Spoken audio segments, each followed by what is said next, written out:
So there's this old joke that you may have heard before about an old man coming home late one night in a very dangerous neighborhood. Bunch of hoodlums confront him at gunpoint. One of them screams out, "Hey, old man, your money or your life?" So the old man stands there quiet, silent, not a peep. And everyone's confused, what's going on? So they scream at him again, "Do you hear me, old man? Your money or your life?" And finally the old man answers, I'm thinking. Now that's just a joke, but the reality is that we face this same question in our life. Not in such an overt way at gunpoint, but in each life choice we make, especially business related, we have to make a decision. What do we give priority to? Our life, the quality of our life? Or are we really giving priority to money? Because money is a very dangerous tool. It can be very destructive, or it can be used for great things. This brings us to a verse in Kriyat Shema that we say every day. It reads, "Ve'ahavta et Hashem Elokecha b'chol levavecha." You should love the Lord your God with all your heart, b'chol nafshecha, with all your soul, u'v'chol me'odecha, and with all your might. Now the sages elaborate on a deeper message in this verse. They explain that when the verse says that you should love God with all your soul, it means even if you have to give up your life. And that's the idea of Mesirat Nefesh. And when it continues to say all your might, what it also alludes to is with your money. This brings us to a very interesting question, because one would think that if I'm giving up my life, that's it, that's everything, that's the biggest sacrifice I can make. And money that comes later is really much smaller than that.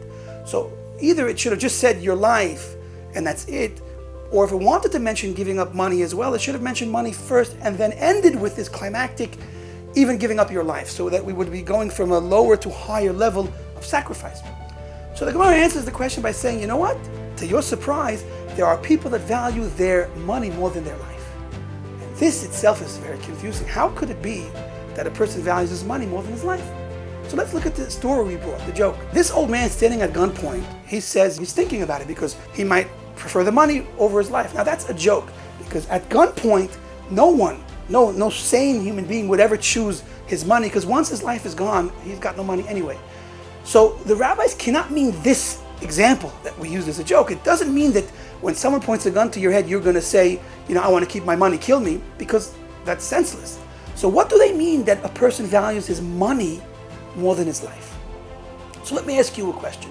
If you are successful in business, right, and you're able to, make money, so what do you do with that money? There are people that take the money they make and they put it in a box, and then they just run out to try to make more money and more money. You ever heard the expression, "I'm building my business"? There's a person that spends his whole life building his business. Well, what does it mean to build your business? Building your business can be, misappropriated.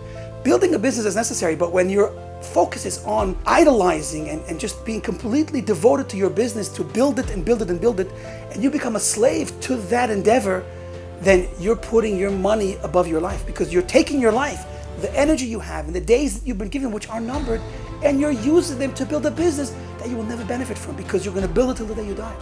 And then not giving you the opportunity to benefit from that money is valuing that money more than your life, because it took your life and energy and time to make that money. And in the end, you become no better than a slave to money.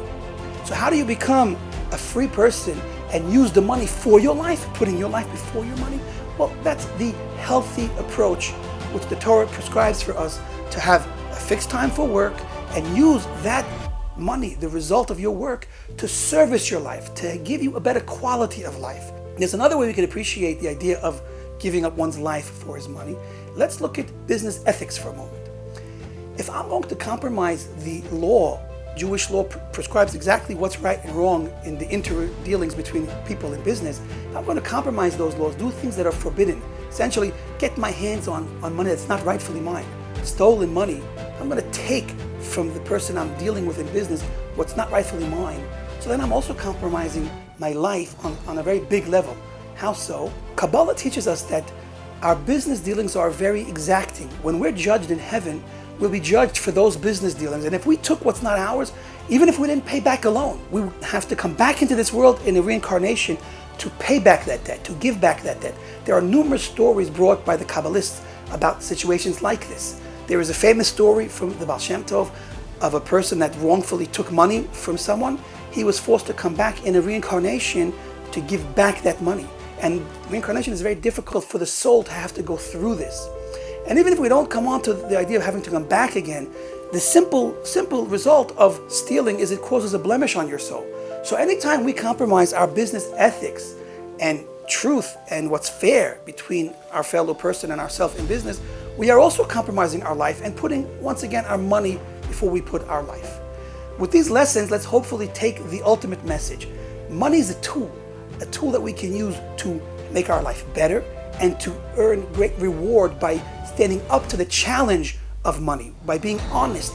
And through honesty in business, one climbs up the spiritual ladder and earns a beautiful place in heaven and a great reward. Now, the opposite is also true. If we, unfortunately, use money wrongly, we go down that ladder and hurt ourselves and our future reward that was hopefully there for us. We see this in a verse speaking about angels ascending the ladder in Jacob's dream. Jacob saw a dream of angels going up and then down the ladder. The Baal HaTurim, one of the great sages, explains that the word sulam, ladder, can also equal the word money because they're the same gematria, they have the same numeric value. So if we switch the translation of the word sulam for money, we can appreciate the message. The angels that are climbing the ladder are us. When we use our money right, we climb this spiritual ladder. And when we use the money wrong, we go down this spiritual ladder. So ultimately, it all depends on what we do with the opportunities Hashem puts in front of us. If we do the right thing, then we bring ourselves and the world up with us and draw Hashem closer to us. And if we do the wrong thing, then we go away from Hashem and we make this world a worse place.